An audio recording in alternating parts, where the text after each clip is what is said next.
नमस्कार विद्यार्थी मित्रों, कक्षा 8 हिंदी संज्ञा के प्रकार।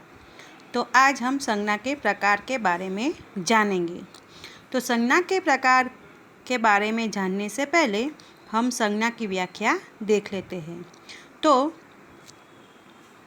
हम कह सकते हैं कि किसी व्यक्ति, वस्तु, जाति, स्थान या भाव आदि का बोध करवाने वाले शब्द संज्ञा कहलाते हैं।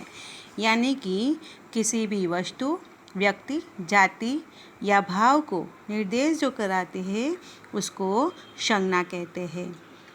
तो नाम के स्थान पर जिस शब्द का प्रयोग होता है उसे संज्ञा कहते हैं। तो हम आज संज्ञा के मुख्य प्रकार देखेंगे। संज्ञा के प्रकार है 3। एक है व्यक्तिवाचक संज्ञा, 2 जातिवाचक संज्ञा, 3 भाववाचक संज्ञा। तो इन 3 भेदों को देखते हुए आज हम देख सकते हैं कि संज्ञा के उपयुक्त 3 भेदों के बारे में हम आज विस्तार से जानेंगे। पहला है व्यक्तिवाचक संज्ञा। जिस शब्द के किसी विशेष व्यक्ति, स्थान, वस्तु या पदार्थ का बोध हो उसे व्यक्तिवाचक संज्ञा कहते हैं। तो बच्चों फिर से कहती हूँ, जिस शब्द से किसी विशेष व्यक्ति, स्थान, वस्तु या पदार्थ का बोध होता हो उसे व्यक्तिवाचक संज्ञा कहते हैं। जैसे कि मैं आपको उदाहरण देती हूँ, महात्मा गांधी, संसद भवन और नर्मदा।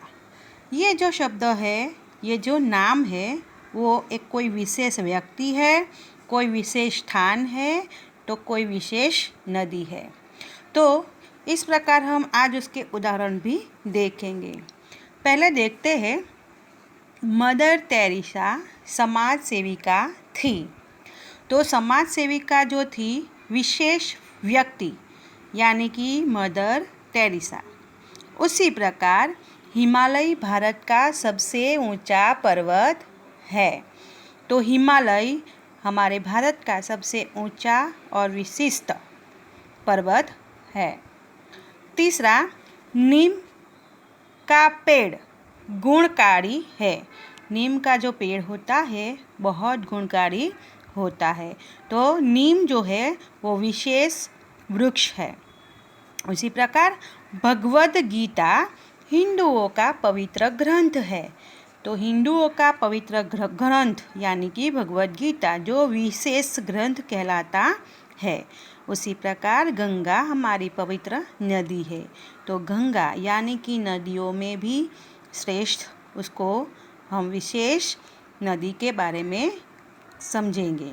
तो इस प्रकार उपर्युक्त वाक्यों में जो रेखांकित शब्द किए गए हैं, मदर टेरेसा जो विशेष व्यक्ति है, हिमालय जो भारत का सबसे ऊंचा यानी कि विशेष पर्वत है, नीम जो विशेष वृक्ष है और भगवद गीता जो विशेष ग्रंथ है, तथा गंगा विशेष नदी है। इस प्रकार ये जो शब्द है जो विशेषता का बोध कराते हैं उसे हम व्यक्तिवाचक संज्ञा कहेंगे। तो इस प्रकार आज के वीडियो में हम सिर्फ व्यक्तिवाचक संज्ञा के बारे में ही जातिवाचक संज्ञा देखा। आज हम देखेंगे जातिवाचक संज्ञा। तो जातिवाचक संज्ञा यानी कि जो संज्ञा शब्द समूह या स्थानों की या वस्तुओं का बोध कराते हो उसे जातिवाचक संज्ञा कहते हैं। जैसे कि बच्चों की प्रार्थनाएं बेकार नहीं जाती, भारत में नदियों की चौड़ाई अधिक है।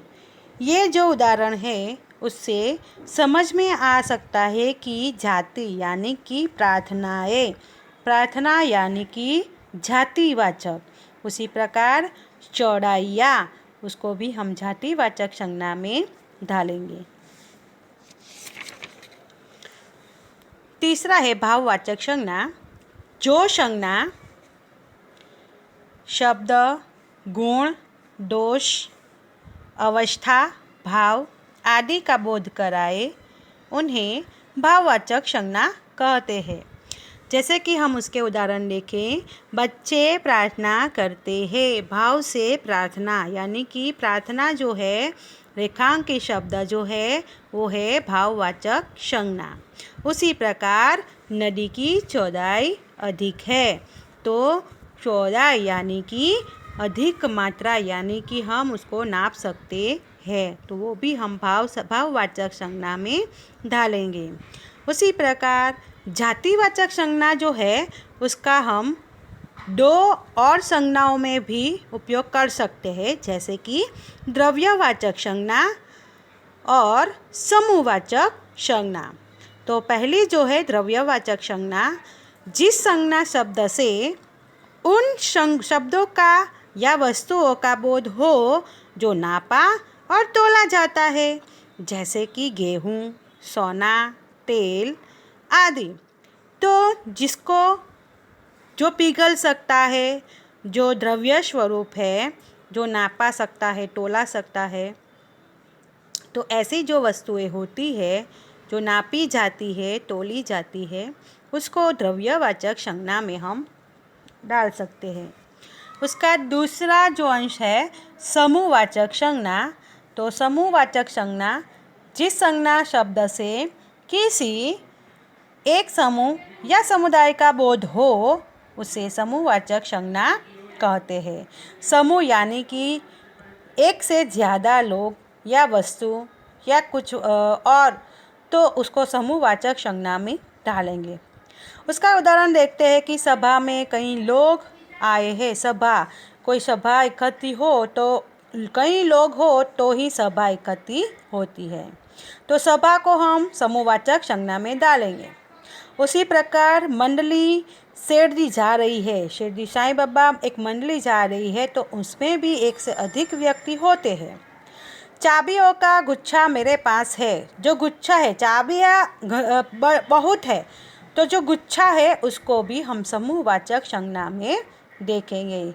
इस प्रकार संज्ञा के 5 प्रकार: व्यक्तिवाचक, जातिवाचक, भाववाचक, द्रव्यवाचक और समूहवाचक। इस प्रकार समूहवाचक से हम इस संज्ञा का अंत करेंगे।